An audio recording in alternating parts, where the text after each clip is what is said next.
Good evening to everyone. This is Aruna. ఈరోజు నేను judicial activism గురించి చెప్తాను. తర్వాత ఇంకో క్వశ్చన్ కూడా చెప్తాను. ఇండిపెండెన్స్ ఆఫ్ జ్యుడిషియరీ గురించి కూడా చెప్తాను. అంటే జ్యుడిషియల్ యాక్టివిజం అంటే న్యాయ క్రియాశీలత. ఇండిపెండెన్స్ ఆఫ్ జ్యుడిషియరీ అంటే స్వతంత్ర న్యాయ ప్రతిపత్తి. ఈ రెండిట్ల గురించి చెప్తాను. ఇవి 2 మార్క్స్ క్వశ్చన్స్ ఇంపార్టెంట్. ఈ రెండిట్లోనూ కూడా మోస్ట్ ఇంపార్టెంట్ జ్యుడిషియల్ యాక్టివిజం. మొన్న చెప్పాను కదా అటార్నీ జనరల్, అది కూడా ఎవరి ఎగ్జామ్లో వస్తుంది. 5 మార్క్స్ క్వశ్చన్, అది బాగా చదువుకోండి. ఈరోజు చెప్పేది కూడా చాలా ఇంపార్టెంట్ 2 మార్క్స్ క్వశ్చన్స్ ఇవి. ఇందులో జ్యుడిషియల్ యాక్టివిజం అనేది కంపల్సరీగా వచ్చే క్వశ్చన్. ఈ రెండు గురించి చెప్తాను. ఫస్ట్ మనం జ్యుడిషియల్ యాక్టివిజం గురించి చెప్పుకుందాం. జ్యుడిషియల్ యాక్టివిజం అంటే న్యాయ క్రియాశీలత. న్యాయ క్రియాశీలత అంటే రాజ్యాంగ లక్ష్యాలను సాధించడానికి ఆ రెస్పాన్సిబిలిటీ ఎవరి మీద ఉంటుంది? ఇక్కడ లెజిస్లేటివ్, ఎగ్జిక్యూటివ్, జ్యుడిషియరీ, ఈ 3 శాఖల మీద కూడా పూర్తిగా ఉంటుంది. అంటే ముగ్గురు కలిపి సమిష్టి బాధ్యతగా చేసి నిర్వర్తించాలి.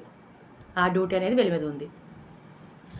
అంటే రాజ్యాంగాన్ని అనుసరించి రాజ్యాంగ లక్ష్యాలను, రాజ్యాంగ అలాగే ప్రజాస్వామ్య దేశంలో ఉండే ప్రజల సాంప్రదాయాలను అనుగుణంగా ఒక న్యాయ నిర్ణేతగానే చేస్తూ దానికి విరుద్ధంగా అంటే దానికి భిన్నంగా ఒక క్రియాశోధక శక్తిగా మారుస్తూ చట్టాలను సజీవంగా ఉంచుతూ సామాజిక విప్లవాల్ని కూడా అవి శోధిస్తూ పరిగణలోకి తీసుకొని వాటి గురించి కూడా చర్చిస్తూ ఎంతో న్యాయ క్రియాశీలతగా అది మనకి దగ్గరలోకి వచ్చింది. ఈ న్యాయ క్రియాశీలతగా రావడానికి కూడా కారణం ఏంటంటే లెజిస్లేటివ్ అండ్ ఎగ్జిక్యూటివ్. ఏదైనా చట్టాలు చేయాలంటే లెజిస్లేటివ్ చేయాలి, వాటిని అమలుపరచాలంటే ఎగ్జిక్యూటివ్ చేయాలి. వీటి దృష్టికి వచ్చిన ఏమన్నా చట్టాలు చేసేటప్పుడు ఆ సమయంలో ఆ క్రమంలో వాళ్ళ నిర్ణయాలకి అనుగుణంగా లేకుండా వాటిని అయిష్టంగా ఉన్నట్లయితే కనుక అయిష్టంగా అసమానతలు వల్ల వాళ్ళు ఏవైనా కానీ మిస్టేక్ చేసినట్లయితే కనుక అవి ఆ ఎఫెక్ట్ ఎక్కడ ఉంటుందంటే సామాజిక దోపిడీకి గురయ్యే అవకాశం ఎంతైనా ఉంది. అలాగే సమాజంలో ఉండే ప్రజలకు చిన్న చిన్న సమస్యలకు కూడా వాళ్ళు పరిష్కారం చూపించినప్పుడు వాళ్ళలో అసమానత, అయిష్టం ఏర్పడుతుంది. అటువంటప్పుడు మళ్ళీ న్యాయస్థానాలే వాళ్ళు చేరుతున్నారు. కాబట్టి క్రియాశీలత అనేది తన వర్క్ అనేది చాలా ఎక్కువ అయ్యింది. అంతేకాదు దీనివల్ల చాలా పౌర స్వేచ్ఛ సంస్థలు, అలాగే స్వచ్ఛంద సంస్థలు, అలాగే ప్రజా ప్రయోజన వ్యాజ్యాలు మనం చెప్పుకున్నాం, పబ్లిక్ ఇంట్రెస్ట్ లిటిగేషన్ బిల్, ఇవన్నీ కూడా మనకి ప్రజల్లోకి ముందుకు వచ్చాయి. అంటే అణుగారిన వర్గాల వారికి, పేద ప్రజలకు తక్షణం వాళ్ళకి ఏంటంటే ప్రజా ఆరోగ్య సమస్యల గురించి కానీ, బాల కార్మిక సమస్యల గురించి కానీ, అలాగే పర్యావరణ సమస్యల గురించి కానీ, వీటిలన్నిటి గురించి కూడా ఈ స్వచ్ఛంద సంస్థలను వాళ్ళు ఆశ్రయిస్తూ ఈ ప్రజా ప్రయోజన వ్యాజ్యం ద్వారా కూడా ఈ న్యాయస్థానాలకి వాళ్ళు న్యాయ క్రియాశీలత అనేది ఎంతైనా కృషి చేస్తుంది అనడంలో అతిశయోక్తి లేదు. ఇక్కడ మెరిట్స్ అండ్ డీమెరిట్స్ కూడా ఉన్నాయి. మెరిట్స్ ఏంటంటే చూడండి, మన ప్రజాస్వామ్య దేశంలో ప్రజలు ఎవరైనా కానీ ఎన్నికల్లో పోటీ చేసే అభ్యర్థులు ఏం చేస్తారు? నామినేషన్ వేసే ముందు వాళ్ళు ఏం చేస్తారంటే వాళ్ళకున్న విద్యార్హతలు కానీ, వాళ్ళకున్న ఆదాయం కానీ, వాళ్ళకున్న ఆస్తి వివరాలు కానీ, అలాగే వాళ్ళకున్న నేర చరిత్రల గురించి కానీ ప్రతీది కూడా ఒక అఫిడవిట్ ద్వారా వాళ్ళకి సమర్పించడం జరుగుతుంది. ఇలా సమర్పించినట్లయితే కనుక మనం ఏం చేస్తాము? మనం ఒక సరైన అంటే ఉత్తమమైన ఒక పర్సన్ని ఎన్నుకోవడం జరుగుతుంది. మరి డీమెరిట్స్ అంటే ఏంటి? ఇందాక చెప్పుకున్నాం. అంటే చట్టం దృష్టికి ఏదైనా కానీ చట్టాలు చేయడానికి వచ్చినప్పుడు శాసనశాఖ కార్యనిర్వహణ దృష్టిలో ఆయన నిర్ణయాలకు అనుగుణంగా లేకపోయినట్లయితే, అసమర్థతతో అయిష్టంగా ఆ చట్టాలను చేసినట్లయితే అవి సామాజిక దోపిడీకి గురవడమే కాకుండా ప్రజలలో అసంతృప్తి, అయిష్టాన్ని ఏర్పడి అంటే చిన్న చిన్న సమస్యలు కూడా పరిష్కారం లేనప్పుడు ఎందుకు అని చెప్పేసి వాళ్ళు చాలా విసిగిపోయి న్యాయస్థానాలను చేరుతారు అని చెప్పుకున్నాం. దాని ద్వారానే ఈ పౌర స్వచ్ఛంద సంస్థలు, అలాగే ప్రజా ప్రయోజనాలు, స్వచ్ఛంద సంస్థలు ఇవన్నీ కూడా మనకి వెలుగుబాటులోకి వచ్చాయి. అంటే ప్రతి వారికి, పేదవారికి, అణగారిన వర్గాల వారికి, ఎక్కడెక్కడో కోణల్లో కొండల్లో ఉన్న వాళ్ళందరికీ కూడా ప్రతి ఒక్కరికి కూడా సమస్యలు తీర్చడానికి ఇవన్నీ కూడా ముందున్నాయి. ఈ రకంగా న్యాయ క్రియాశీలత అది ఎక్కువగా పాపులర్ అవ్వడానికి అది ఇంకా ఇంకా పెరిగిపోవడానికి కారణం కొంచెమైనా కానీ ఈ న్యాయశాఖ అలాగే కార్యనిర్వాహక శాఖ పాత్ర ఎంతన్నా ఉందని మనం చెప్పుకోవచ్చు. ఇక్కడ ఏం చెప్తున్నారంటే ఈ జ్యుడిషియల్ యాక్టివిజం అనేది ఒక టెంపరరీ మాత్రమే, అది పర్మనెంట్ కాదు, ఒక టెంపరరీ తాత్కాలికమైనది. మనకి పర్మనెంట్ ఏంటి? Legislative and executive. కాబట్టి అక్కడ అయిష్టంతో కాకుండా, అసమర్థతో కాకుండా, వాళ్ళ దృష్టికి వచ్చిన ఏమైనా కానీ ఇష్టంగా లేకపోయినా కానీ ఇష్టంగా చేసినట్లయితే గనక ఈ న్యాయ క్రియాశీలత లేకపోతే స్వచ్ఛంద సంస్థలు ఇవన్నీ కూడా తగ్గే అవకాశం ఉంటాయి. అంటే సమస్యలకు ఎక్కువగా చోటు చేసుకోకుండా ఉంటాయి. కాబట్టి వాళ్ళందరూ కూడా ఏం చేయాలి? చాలా జాగ్రత్తగా చేయాలి. ఎందుకంటే పర్మనెంట్గా ఉండేవి అవే కాబట్టి జాగ్రత్తగా చేయాలి అని చెప్పేసి ఇక్కడ మనకు అర్థమవుతుంది. ఇది 2 మార్క్స్ క్వశ్చన్ ఇది. తర్వాత నెక్స్ట్ ఇంకోటి ఏం చెప్పుకున్నాం? ఇండిపెండెన్స్ ఆఫ్ జ్యుడిషియరీ చెప్పుకున్నాం. ఇండిపెండెన్స్ ఆఫ్ జ్యుడిషియరీ అంటే ఇక్కడ స్వతంత్ర న్యాయ ప్రతిపత్తి అంటాం. అంటే ఇక్కడ చూడండి, ఒక లెజిస్లేటివ్, ఎగ్జిక్యూటివ్, జ్యుడిషియరీ ఈ 3 ఆర్గన్స్ కూడా గవర్నమెంట్లో చాలా ముఖ్యమైన పాత్రలుగా పోషిస్తున్నాయి. ఇవి లేనిదే మన గవర్నమెంటే లేదని చెప్పుకున్నాం. అయినప్పటికీ కూడా ఇక్కడ లెజిస్లేటివ్, ఎగ్జిక్యూటివ్కి కూడా వీటితో కలిపి ఒక అనుబంధ సంస్థగా ఈ జ్యుడిషియల్ శాఖ ఉండదు, న్యాయశాఖ ఉండదు. ఇది ఒక సెపరేట్గా ఉంటుంది. ఎందుకంటే వాళ్ళిద్దరు కూడా తప్పులు చేసినట్లయితే కనుక వాటిల్ని సరిచేసి వ్యాఖ్యానించే రెస్పాన్సిబిలిటీ, లేదా టోటల్గా మిస్టేక్ చేసినట్లయితే మనం తిరిగి తిప్పి చట్టాలు చేసే అంత పూర్తిగా రెస్పాన్సిబిలిటీ జ్యుడిషియల్ మీద ఉంది. కాబట్టి వీళ్ళతో అనుబంధంగా ఉండకుండా సెపరేట్గా ఉండి దానికి మహోన్నతమైన ఇంకా ఎక్కువగా రెస్పాన్సిబిలిటీని మనకి కాన్స్టిట్యూషన్ అందించింది.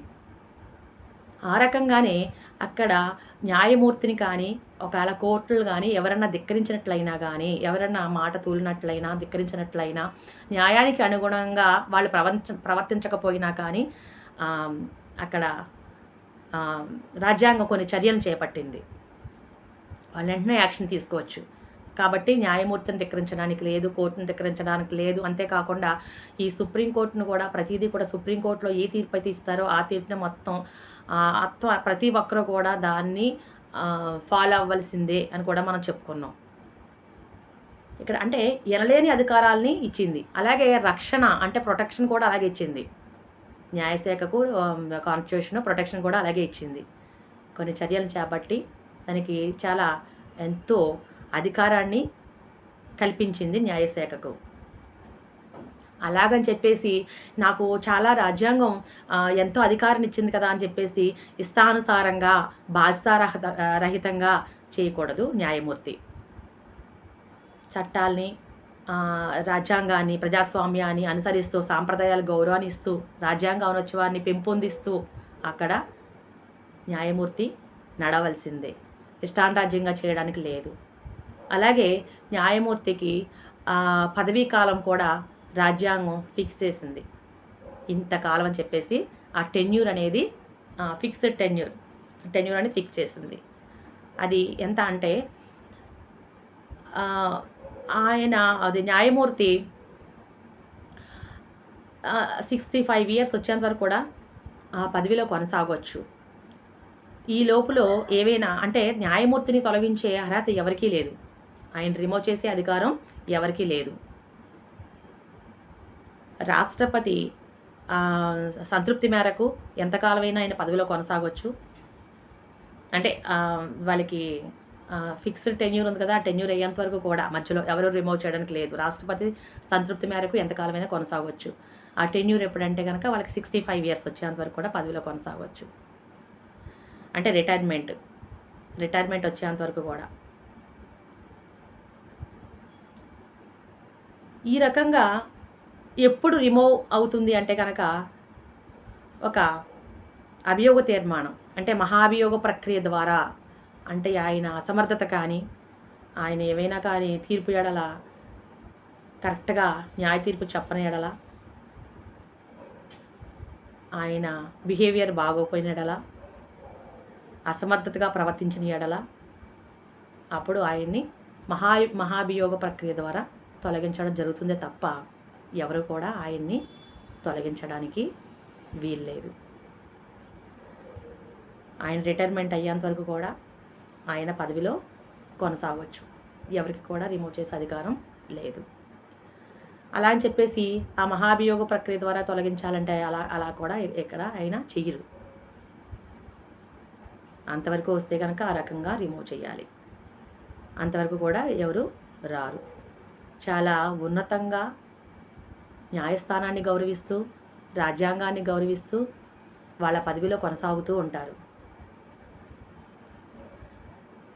ఈ ప్రకారంగా ఈ స్వతంత్ర న్యాయ ప్రతిపత్తి అంటే రాజ్యాంగం ఏం చేసిందంటే కొన్ని స్వతంత్రంగా నిర్ణయాలు తీసుకునే అధికారం కూడా న్యాయశాఖకు ఇచ్చింది. ఏంటవి? ప్రజా ప్రయోజన వాద్యం ద్వారా చెప్పుకున్నాం. పౌర స్వచ్ఛంద సంస్థల ద్వారా చాలా వస్తూ ఉంటాయి కదా ప్రజా సమస్యలు.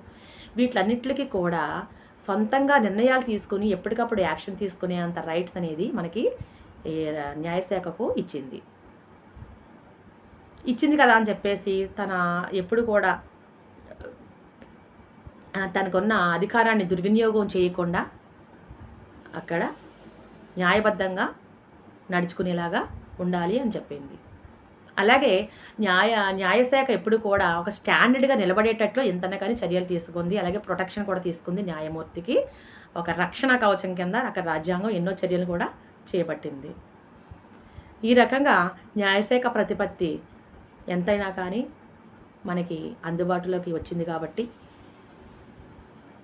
వాటిల్ని అనుసరిస్తూ, అలాగే ఇక్కడ మనకి ఇంకొకటి ఏంటంటే రూల్ ఆఫ్ లా, సమన్యాయ పాలన. ఈ రూల్ ఆఫ్ లా అనేది మన బ్రిటన్ కాన్స్టిట్యూషన్ నుండి తీసుకోవడం జరిగింది. ఈ ఇండిపెండెన్స్ ఆఫ్ జ్యుడిషియల్లో మనకి స్వతంత్ర న్యాయపత్తిలో ఇక్కడ మనకి ఇంకొకటి మాట ఏంటంటే ఇక్కడ బ్రిటన్ కాన్స్టిట్యూషన్ నుండి తీసుకోవడం జరిగింది రూల్ ఆఫ్ లా అంటే సమన్యాయ పాలన. ప్రతి ఒక్కరు కూడా సమంగా న్యాయంగా పాలన చేసేటట్లు ఈ న్యాయశాఖ ఎంతన్నా కష్టపడాలి. అలాగే ఈ ప్రొటెక్షన్ అనేది మనకి ఎక్కడి నుంచి తీసుకున్నారు? అమెరికన్ కాన్స్టిట్యూషన్ నుండి తీసుకున్నారు. అంటే చట్టం ముందు అందరూ సమానులే, ప్రతి ఒక్కరు కూడా సమాన న్యాయ పాలన అనేది చెయ్యాలి. ఇవన్నిటిని కూడా అనుసరిస్తూ సరైన మార్గంలో ఒక ఉత్తమ న్యాయాధికారి అనే పేరు తెచ్చుకుంటూ రాజ్యాంగాన్ని అనుసరిస్తూ, అలాగే ప్రజాస్వామ్య దేశంలో ఉండే ప్రజలకు అనుగుణంగా చట్టాలు చేయిస్తూ వాటిని రూపొందిస్తూ పౌరులకు ఏ మచ్చ రాకుండా, ఏ భంగం కలగకుండా, వాళ్ళకున్న హక్కులకు కూడా ఏ భంగం కలగకుండా ప్రతిదీ కూడా అక్కడ అబ్జర్వ్ చేస్తూ న్యాయశాఖ ఎంతన్నా కృషి చేస్తుంది అనటంలో ఆశ్చర్యం లేదు. అందుకని ఒక న్యాయశాఖను ఒక స్టాండర్డ్గా నిలబెట్టడానికి అక్కడ రాజ్యాంగం ఎన్నో చర్యలను చేపట్టింది. రాజ్యాంగంలో మనకి ఇక్కడ న్యాయశాఖ స్వయం ప్రతిపత్తి గురించి మనకి ఎంతైనా కానీ అక్కడ రాసింది.